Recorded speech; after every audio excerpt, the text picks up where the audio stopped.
Hi, my name is Phil, and my Toolbox talk is on eye protection. I'll discuss the common types of workplace eye injuries, how to best prevent injuries, and what to look for in picking the right protection for the job.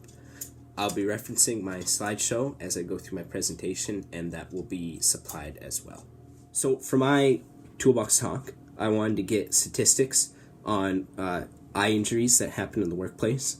I had surprisingly a hard time finding reputable sources to find this information, but I found a couple which I believe are trustworthy. One of them was from the Canadian Institute of the Blind, which stated that over 700 Canadian workers sustain eye injuries on the job that results in lost time or temporary or permanent vision loss per day. And another source that stated over 800,000 eye injuries happened yearly.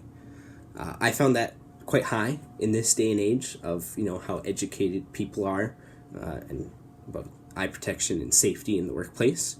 But the bottom line I found with all my sources is that 90% of eye injuries could be less severe or prevented altogether if adequate eye protection was used. So some of the main causes of eye injuries on the workplace include majorly not wearing your eye protection or forgetting to put them on. This is something that can easily be avoided as it takes less than 1 minute to put a pair of glasses on. But sometimes you're in a rush to do something and you forget to grab them and you're outside the control room.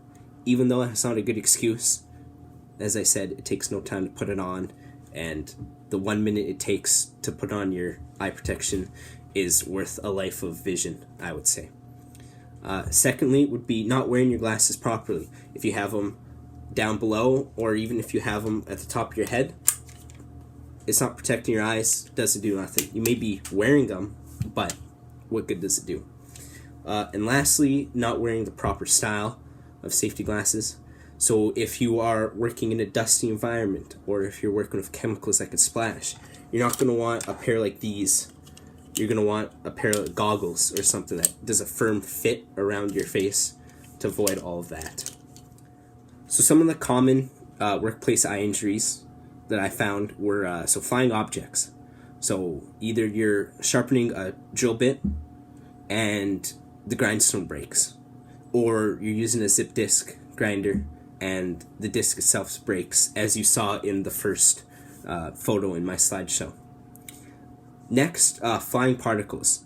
So this could be dust. When I was working at Can4, I was on cleanup. So I would be blowing down and shoveling hog, and there's a lot of dust from the shaker belts that bring the hog into the plant. So I wore goggles to stop the dust from getting into my eyes, as these glasses I have now didn't help with that. Same thing, chemical splashes or mist. If you're doing any water treatment and you're working with chemicals, you want goggles that have a firm fit, as I said, that will protect your eyes from any splash or even fumes that could irritate your eyes. And lastly, welding. You're going to use a welding mask. You want to protect your eyes from the ultraviolet and infrared radiation from while you're welding. So there's many different types of welding masks that can be used that offer protection on that. So in my next slide here, I have a couple photos of just different types of eye protection. So I have a photo of basic eyeglasses like these ones. So I use glasses like these when I was walking around the steam plant for work. Specifically these ones, they're prescription, so I could be able to see better. And then there's also a photo of goggles, which, as I touched on, if you're using any chemicals, anything that can splash, or dust that can get in your eyes, you'd want to use something with a seal to block anything and everything from getting in your eyes. My next slide has a couple photos of two different types of welding masks and helmets. Now, welding masks protect the eyes and face from radiation from the welding, as well as sparks and molten metal that could pop.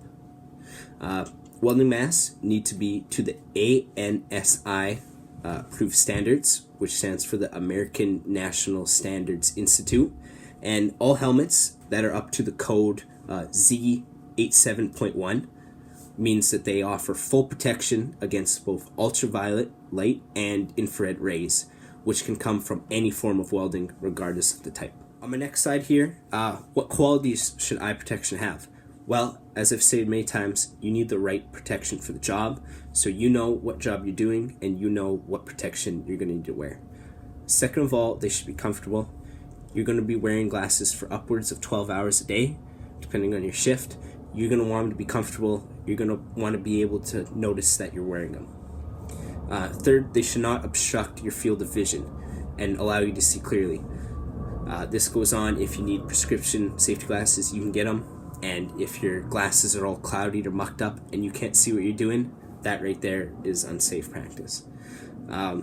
Lastly, they should be scratch resistant, and if you're going to be working outside, you can get ones that are UV rated, which I would highly recommend, but I'm sure any big company that you're working for will have the top, if not near the top of the line, safety glasses for all employees. For the care of safety glasses, you're always going to want to check your safety glasses before you leave. Before you leave the control room, before you put them on, spend a couple seconds and check them. You're going to want to look and see if they have any scratches or pits, large scratches that obstruct your field of view. Chuck them, get a new pair. As well, if they're bent in any way or broken. If they don't fit how they should be, if you can't see through them, replace them, get a new pair.